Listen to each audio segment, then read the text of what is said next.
तो a glass beaker has a solid plano convex bench. तो यहाँ पे जो हमारे पास ग्लास बीकर है उसके पास एक सॉलिड प्लेनो कॉन्वेक्स बेस है, दैट इज SPU, और इसका रिफ्रैक्टिव इंडेक्स है जिसको मैं बोल दूंगा N2 इक्वल्स टू 1.60। एंड इसके बाद द रेडियस ऑफ कर्वेचर इसका दिया हुआ है 9।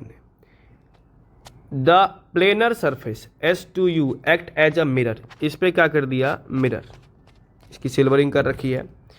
And filled with a liquid of refractive index, यहाँ एक लिक्विड भर दिया जिसका रिफ्रैक्टिव इंडेक्स है N up to level QPR तक। The image of an object at O at height H, ये वाली हाइट अपने को दे रखी है H, OT is formed on itself, then which of the following is correct. तो पहले इमेज कहाँ बनेगा नहीं बनेगा उससे पहले हम इस सिस्टम को समझते हैं। तो ये जो सिस्टम है ये बेसिकली दो थिन लेंस कांटेक्ट में है और उनकी सिल्वरिंग कर दी। तो ये अपना फर्स्ट लेंस, ये अपना सेकेंड लेंस। अब इस कंपोजिट सिस्टम को देखें तो ये एक सिल्वर्ड लेंस जैसा बिहेव करेगा जिसमें दो थिन लेंस कांटेक्ट में रखे हुए हैं।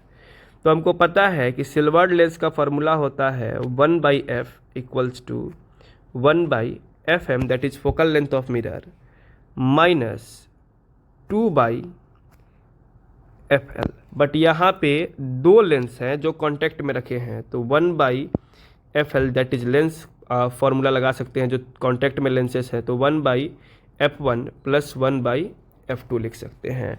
तो ये वाला बन जाएगा अपना 1/fm minus 2 1/f1 plus 1/f2।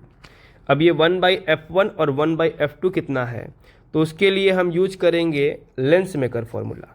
तो फर्स्ट लेंस के लिए मैं लिखूं तो 1/f1, इसका रिफ्रैक्टिव इंडेक्स अपने को दिया हुआ है n, तो इसके लिए फॉर्मूला वही हो जाएगा n माइनस 1/r1।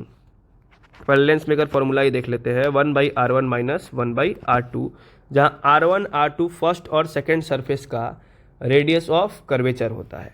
तो फर्स्ट वाले के लिए चले तो लिखेंगे 1/f1 इक्वल्स टू, इसके लिए n नहीं दिया हुआ है हमें तो n माइनस 1, ये लिक्विड वाले का लिख रहे हैं हम, 1/, इसके लिए फर्स्ट वाला सरफेस प्लेन है तो इसके लिए रेडियस ऑफ कर्वेचर इनफाइनाइट, और सेकेंड वाला सरफेस के लिए अगर देखें तो ये आगे की तरफ है और उसकी वैल्यू दी हुई है 9 सेंटीमीटर, तो ये बन जाएगा 1/9 और ये पॉजिटिव होगा। ये आ जाएगा minus n minus 1 divided by 9। इसके बाद सेकेंड वाले पे चलते हैं जो उसका प्लेनो कॉन्वेक्स बेस है, उसका रिफ्रैक्टिव इंडेक्स हमें बताया हुआ है 1.6 माइनस 1। इसके लिए फर्स्ट वाला सरफेस ये कर्व सरफेस है तो इसका रिफ्रैक्टिव इंडेक्स 1/, प्लस 9, और सेकेंड वाला सरफेस इसके लिए फिर से प्लेन है तो 1/इनफाइनाइट, ये बन जाएगा 0.6/9।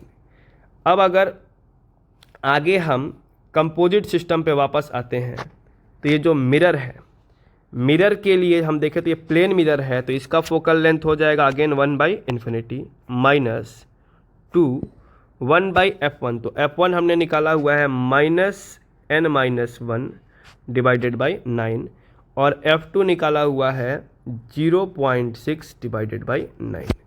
इसको सॉल्व करें तो ये -2 तो बाहर ही रहने दो, 1/∞ 0, एंड यहाँ पे आ जाएगा नीचे में 9 माइनस n प्लस 1 प्लस 0.6, ये वैल्यू अपनी आ गई -2 1.6 माइनस n बाई 9, तो ये हो गया, माइनस को बाहर रखेंगे तो 2 से 3.2 माइनस 2n/9।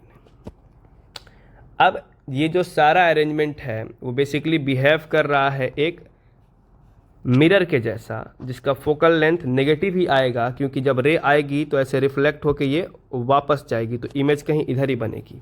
तो हम इसको लिख सकते हैं -3.2 माइनस 2n/9। तो जो फोकल लेंथ है, अगर मैग्नीट्यूड की बात करें केवल विदाउट साइन, तो this will be 3.2 minus 2n/9।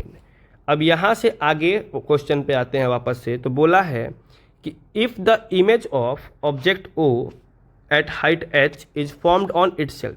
तो ये खुद पे इमेज तभी बना पाएगा जब ये मिरर के, मतलब ये लास्ट मिरर नहीं, ये overall as a mirror behave कर रहा है, तो इस मिरर के, ये पूरा जो सिस्टम है जो मिरर जैसा एक्ट कर रहा है, उस मिरर के सेंटर ऑफ कर्वेचर पे हो। मतलब कि ये जो हाइट है वो 2 टाइम्स f हो। तो इसको देखें तो 2 इंटू 3.2 माइनस 2n/9। एक प्रॉब्लम किया हमने, बेसिकली ये 1/f था, तो ये भी 1/mod f, and this will be, change होगा यहाँ पे थोड़ा, 9 डिवाइडेड बाई 3.2 माइनस 2n। अब अलग अलग ऑप्शन बस हमें चेक करते जाने हैं। तो जो पहला ऑप्शन हमें दिया गया है n इक्वल्स टू 1.42 वाला, इसको रखते हैं, तो h आ जाएगा 2 into 9 divided by 3.2 minus 2 into 1.42। इस ऑप्शन को चेक करें तो ये वाला जो ऑप्शन हमें मिलता है, मैं कैलकुलेटर यूज कर लूँगा, आप चेक कर लेना कितना आ रहा है। तो ये ऑप्शन अगर चेक करते हैं तो 9 डिवाइडेड बाई 3.2 माइनस 2.84 इंटू 2, ये सॉल्व करने के बाद आ रहा है अपना 50। तो इसका ऑप्शन शायद मैच करता है अपना 50 सेंटीमीटर, तो ऑप्शन ए अपना करेक्ट है।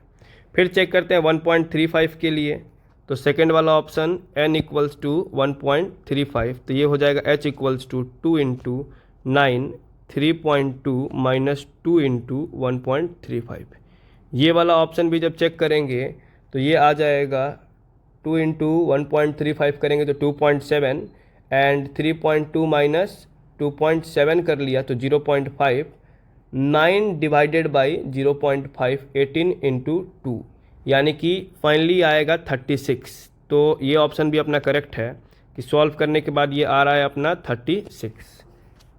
थर्ड ऑप्शन पे चलते हैं, तो n की वैल्यू दी हुई है अपने को 1.45, n इक्वल्स टू 1.45 पे जब सॉल्व करेंगे तो h आ जाएगा 2 इंटू 9 3.2 इंटू माइनस 2 इंटू 1.45। तो ये सॉल्व हो करके आना चाहिए 1.45 इंटू 2 कर लेते हैं पहले, तो ये 2.9, 3.2 माइनस 2.9, ये हो जाएगा 0.3, and 18 divided by 0.3, this is 60। तो ये वाला आंसर आई थिंक मैच नहीं कर रहा है अपना, ये 65 दिया हुआ है। एक लास्ट ऑप्शन चेक करना है 1.48 वाला, तो n equals to 1.48, h equals to 2 into 9 divided by 3.2 minus 2 into 1.48। तो फिर से 1.48 इंटू 2 कर लिया तो आ गया 2.96, एंड 3.2 में से घटा दिया तो ये आ गया 0.24। अब 18 डिवाइडेड बाई 0.24, दिस इज 75। तो ये ऑप्शन भी शायद मैच नहीं करता अपना, यहाँ 85 दिया हुआ है। तो इस वाले क्वेश्चन में बस अपना ए और बी करेक्ट ऑप्शन है।